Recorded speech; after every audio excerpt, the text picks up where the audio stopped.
Hi hello welcome to my channel. నా మొగుడు rowdy part 16. రచయిత దేవికే. హో, అంకుల్ కూడా పోలీసునా? అంకుల్ కాదు మావయ్య అంటూ సీతు పిలుపుని సరిచేస్తాడు. And dad commissioner. అయితే నీపై కంప్లైంట్ ఇవ్వాలంటే మీ డాడ్కి చెప్తే చాలన్నమాట. నాపై కంప్లైంటా? దేనికి ఇస్తావు? దేనికంటే నన్ను కొడుతున్నావని, ఇంకా పెళ్ళి నా ఇష్టం లేకుండా చేసుకున్నావని. ప్రూఫ్స్ ఎక్కడా? అవి లేకపోయినా కంప్లైంట్ ఇస్తా. ఓసి పిచ్చిదానా, అవి లేకుండా ఎలా అరెస్ట్ చేస్తారే? అయితే సంపాదిస్తా. All the best. అవును, ల్యాప్టాప్ పట్టుకొని కూర్చున్నావేంటి? ఇక్కడ ఏదో ఏర్పాటు చేశారుగా. నువ్వు కూడా దీనికోసమే పెళ్లి చేసుకున్నావుగా అంటూ ఆమె నడుం కనిపించేలా చీరను జరిపి శ్రీరామ్ ఎదురుగా నుంచుంటుంది. ఏంటి ఇప్పుడు నీ నడుం చూసి టెంప్ట్ అయిపోయి నిన్నేదో ఒకటి చేస్తే ఆ గుర్తులు చూపించి నాపై కేసు వేస్తావా? ల్యాబ్ నుండి తలపైకి ఎత్తకుండా నా నడుం కనిపిస్తుంది అని ఎలా చెప్పావు? నేను ఆర్మీ ఆఫీసర్ని. నేను చేసే పని అష్టచమ్మ ఆడుకోవడం కాదు. ఒక్కసారి ఏదైనా చూస్తే మైండ్లో ఫిక్స్ అయిపోతుంది. అంత యాక్టివ్గా ఉండాలి. ఆ అలవాట్లోనే చెప్పాను. ఏ వైపు నుండి బుల్లెట్ దూసుకొస్తుంది అనేది చూడకుండగానే గమనించగలను. నీదో సన్న నడుము అని, దానికి మధ్యన అట్రాక్షన్ నాభి ఉందని, దాని పక్కన బ్యూటీ స్పాట్గా భర్తమాకుందని ప్రత్యేకంగా చూడాలా? 24 గంటలు అందరికీ కనిపించేలేనా తిరుగుతావుగా. కొత్తగా ఇప్పుడు చూసిందేముంది? నీ లవర్ గాడిలా అలాంటి ఎక్స్పోజింగ్లో చూసి సొల్లు ఖర్చుకునే టైప్ కాదు నేను. ప్రూఫ్స్ కోసం అయితే వేరే దారి చూసుకో. నువ్వు నన్ను ఇన్సల్ట్ చేస్తున్నావు మిస్టర్. ఇన్సల్ట్ కాదు, ఫ్యాక్ట్ చెప్తున్నా. ఇంతకీ నీ ఏజ్ ఎంత పాప? నెక్స్ట్ మంత్కి 20 కంప్లీట్ అవుతాయి. హామ్, 20 ఏళ్ళకే నీకు ఇలాంటి చీప్ బిహేవియర్ అవసరమా? అది కూడా శౌర్య లాంటి చెల్లెలకి. నీకు నాకు మినిమం 5 ఏళ్ళు తేడా ఉంటుంది. నీ లవర్ గడికి నీకు ఓ 10 ఏళ్ళు తేడా ఉంటుంది. ఇలాంటి చిన్న చిన్న విషయాలు కూడా గ్రహించలేకపోతున్నావు. ఇంకేం సంపాదిస్తున్నా ప్రూఫ్స్? అందుకే నేను చెప్తున్నా, పెళ్ళైన ఎవరికైనా 6 మంత్స్ వరకు డైవర్స్ రావు. సో ఆఫ్టర్ 6 మంత్స్ నీకు డివోర్స్ ఇచ్చేస్తాను. ఆ తర్వాత నువ్వు నీకు నచ్చిన వాళ్ళ దగ్గరకు వెళ్ళిపోవచ్చు. కొంచెం అప్పటి వరకు ఎలాంటి తింగర పనులు చెయ్యకు. బుద్ధిగా ఉండు. ఒక నెల ఓపిక పడితే నేను ఢిల్లీ వెళ్ళిపోతాను. నేను తీసుకువెళ్ళడం రిస్క్ అని చెప్పి ఇక్కడే వదిలేస్తాను. హ్యాపీగా నీకు నచ్చినట్టు ఉండు. మళ్ళీ ఎప్పుడు వస్తానో నాకు తెలియదు. ఏదైనా జరిగితే పూర్తిగా రాకపోవచ్చు కూడా. అప్పుడు నీ లైఫ్ ఇంకా హ్యాపీ అయిపోతుంది. నీ లవర్ని చేరుకోవడానికి నీ రూట్ ఇంకా ఈజీగా క్లియర్ అవుతుంది. శ్రీరామ్ అంత వివరంగా చెప్పేసరికి మౌనంగా ఉండిపోతుంది ఆమె. ఎందుకు అతని మాటలు ఆమె మనసుకు కష్టంగా అనిపిస్తూ ఉంటుంది. అలా ఎందుకు అనిపిస్తుందో ఆమెకే అర్థం కావడం లేదు. నాకు నిద్ర వస్తుంది, పడుకుంటాను. హామ్, పడుకో అంటూ లైట్ ఆఫ్ చేసి ల్యాప్టాప్ పట్టుకొని బాల్కనీలోకి వెళ్ళి సోఫాలో కూర్చొని తల వెనక్కి వాల్చి కళ్ళు మూసుకుంటాడు. ఆ మూసుకున్న కళ్ళు చివరి నుండి నీళ్లు కారుతూ ఉంటాయి అతనికి. ఎందుకో అతని మనసు బాధతో మూలుగుతూ ఉంటుంది. మరో 2 రోజుల్లో పొన్నమి చంద్రుడు రావడానికి సిద్ధంగా ఉండటంతో ఆ కాంతిలో అతని ముఖం క్లియర్గా కనిపిస్తుంది. షారుఖ్ ఎప్పుడు రిలీజ్ అవుతాడో అడుగుదామని బాల్కనీ డోర్ వరకు వచ్చిన సీతు శ్రీ కన్నీరు చూసి సైలెంట్గా లోపలికి వెళ్ళి కళ్ళు మూసుకొని పడుకుంటుంది. ఉదయం రాత్రంతా బాల్కనీలోనే పడుకున్న శ్రీరామ్ ఉదయం రూమ్లోకి వచ్చేసరికి సీతు రెడీ అయిన విధానం చూసి కోపంగా ఆమె దగ్గరకు వెళ్ళి గట్టిగా చెంపపై కొడతాడు. ఏంటి ఎంత ఉదయాన్నే వచ్చేసావు? సాయంత్రం వచ్చి తీసుకొస్తాను అన్నాను కదా అంటూ ఆఫీస్కి వచ్చిన తన వడిలో కూర్చున్న హన్సీని అడుగుతాడు. నైట్ అంతా నిద్ర పట్టలేదు రౌడీ. అర్ధరాత్రి వరకు నాతో ఫోన్లో మాట్లాడుతూనే ఉన్నావు కదా. నువ్వు పక్కన లేవు కదా రౌడీ అంటూ శౌర్యాన్ని హక్ చేసుకుంటుంది. టిఫిన్ చేసావా హనీ అంటూ ఆమె తల నిమురుతూ మెల్లగా అడుగుతాడు. నువ్వు బాగానే ఉన్నావా రౌడీ? నాతో ఇంత మెల్లగా మాట్లాడటం అంటే ఇదో పెద్ద వింత అని చెప్పవచ్చు. ఏం చేయను, నా పిల్ల మీ మధ్య రౌడీ బేబీలా కాకుండా స్వీట్గా మారిపోయింది. అది చూసి నా యాటిట్యూడ్ అంతా రమ్మన్న రావడం లేదు. ఎంత వద్దన్నా స్మూత్ వాయిస్ వచ్చేస్తుంది. హా, నీ స్మూత్ వాయిస్ వచ్చినా దాన్ని అణిచేస్తావులే. నువ్వు టిఫిన్ చేయలేదు కదా అంటూ ఇంటర్కామ్ నుండి ప్యూన్కి చెప్పి టిఫిన్ తెప్పిస్తుంది హన్సీ. రౌడీ, నీకొకటి చెప్పనా? అన్నయ్య సీతుని కొట్టాడు. ప్యూన్ తెచ్చిన టిఫిన్ తినిపిస్తూ చెప్తుంది. హో, వాళ్ళ గురించి మనకు పని లేదు. మన ఇంటికి వచ్చినప్పుడు మర్యాదలు చేయడమే మన పని. కనీసం ఎందుకు కొట్టాడు అని కూడా అడగవా రౌడీ? స్త్రీ రీజన్ లేకుండా ఏ పని చేయడు. వాడిని అడిగే రైట్స్ మనకు లేవు. అయితేనే నేను చెప్తాను విను. ఏమయ్యిందో ముందు మాకు తెలియదు. సీత మాత్రం కోపంగా కిందకు వచ్చింది. తన చెంపపై వేలు గుర్తులు ఉన్నాయి. ఆ గుర్తులు చూసి ఏమయ్యింది అంటూ గోకులాగోరు అడుగుతారు. మీ అబ్బాయి కొట్టాడు రామ్ అంటూ గట్టిగా పిలుస్తారు పక్కన ఉన్న గోవర్ధన్ గారు. ఏంటి డాడీ, అమ్మాయిపై చేయి చేసుకోవాల్సిన అవసరం ఏముందిరా? శ్రీరామ్ ఏం చెప్పకుండా దిక్కులు చూస్తూ ఉంటాడు. మీ అబ్బాయికి నాకు నచ్చిన డ్రెస్ వేసుకోవటం నచ్చలేదంట మావయ్య. ఆయన చెప్పినట్టే వినాలంట. నేను వినను అన్నాననే కొట్టాడు. వినను అన్నంత మాత్రాన కొట్టేస్తాడా? ఇంకొకసారి ఇది రిపీట్ అయితే యాక్షన్ తీసుకోవాల్సి ఉంటుంది మిస్టర్ శ్రీరామ్ అంటూ సీరియస్గా చెప్పి గోవర్ధన్ గారు బయటకు వెళ్ళిపోతారు. ఇంతకీ ఎందుకు కొట్టావన్నయ్య అంటూ తన పక్కనే నిలబడిన శ్రీరామ్ని అడుగుతుంది హన్సీ.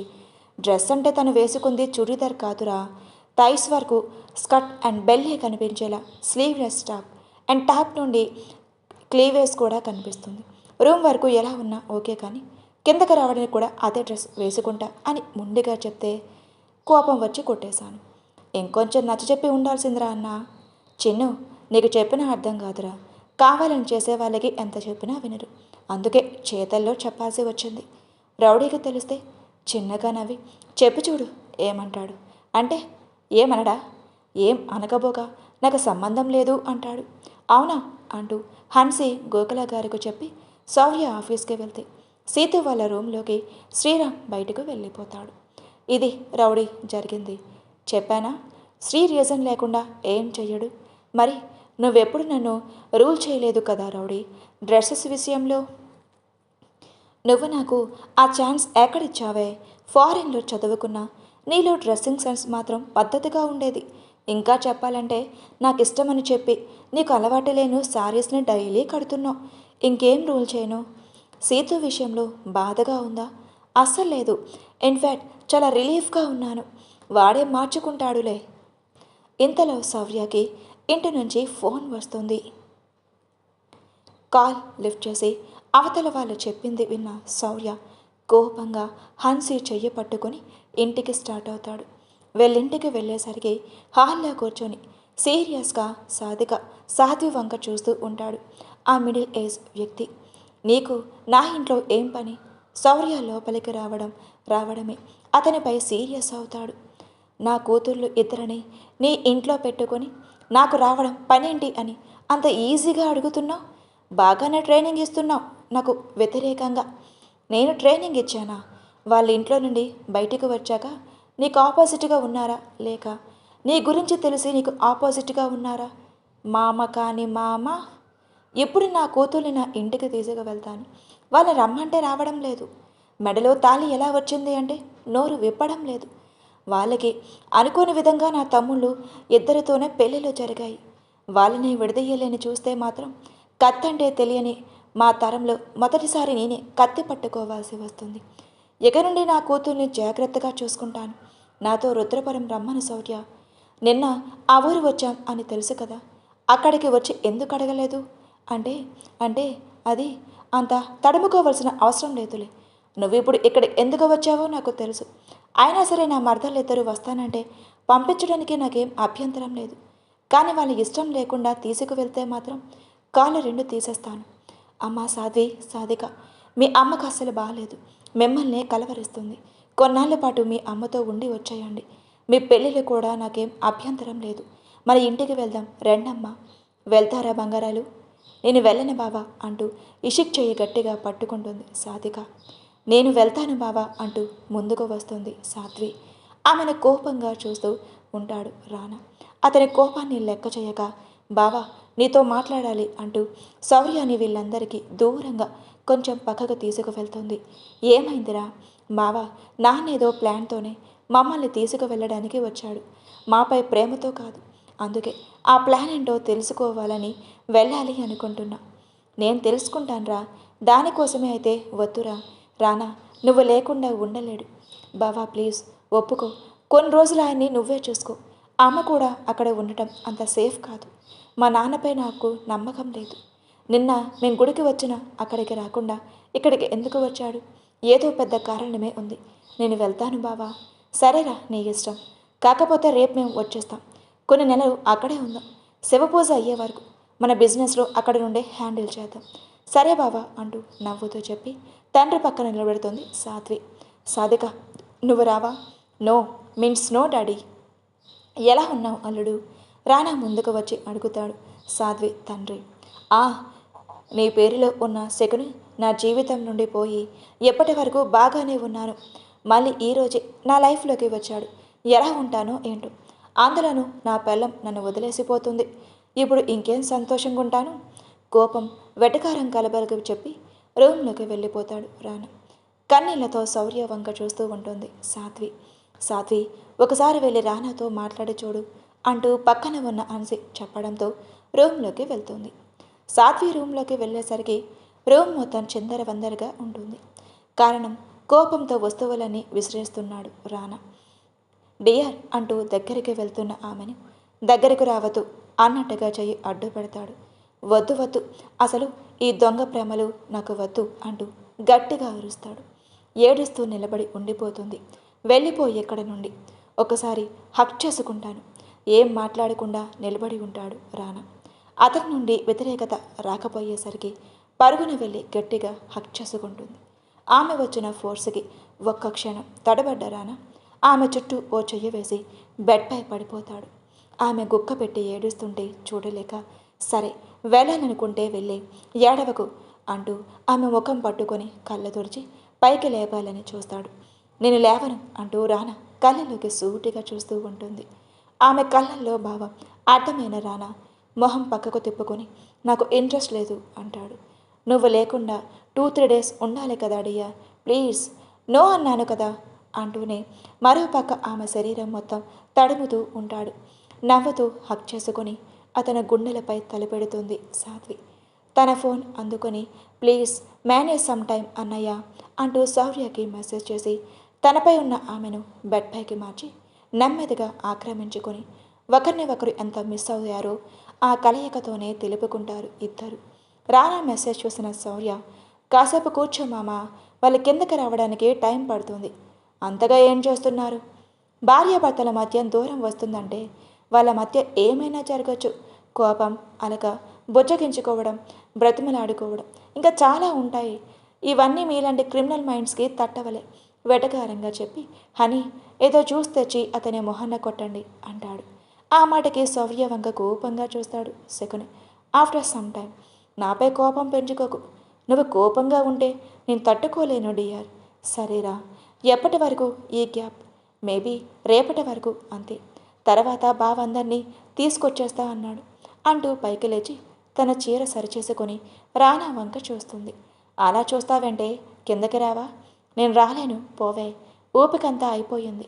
నువ్వు ఈ మధ్యన సరిగా తినడం లేదు. ఇప్పుడు నీ కేరింగ్ మొదలెట్టావే అంటే నేను పంపలేని, బంధించైనా ఉంచేసుకుంటాను. కాబట్టి సైలెంట్గా వెళ్ళిపో. మౌనంగా కిందకి వెళ్ళిపోతుంది సాధ్వి.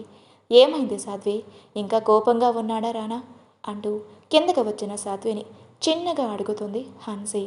అవునక్క, ఆ కోపం తగ్గించి వెళ్దామంటే అస్సలు తగ్గడం లేదు. ఓ కిస్ ఇవ్వాల్సింది. అన్నీ ఇచ్చాను, అయినా నో యూస్. అవునా, ఏం పర్వాలేదు, మీ బావున్నాడు కదా, తగ్గించి నీతో మాట్లాడిస్తాడులే హామ్ అంటూ చిన్నగా నవ్వి శకుని దగ్గరికి వెళ్తుంది సాధ్వి. వెళ్దామా?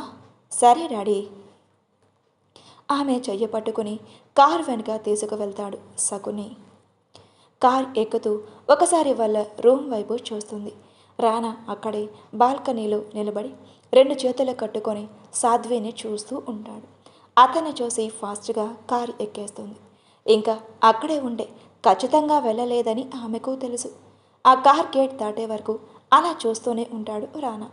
ఆ మరుక్షణమే లోపలికి వెళ్ళి శరీరంతో పాటు మనసు కూడా అలసిపోవడం వల్ల బెడ్పై పడుకొని వెంటనే నిద్రలోకి జారుకుంటాడు. సాధ్వి వెళ్ళిన తర్వాత లోపలికి వచ్చిన శౌర్య శ్రీరామ్కి కాల్ చేస్తాడు.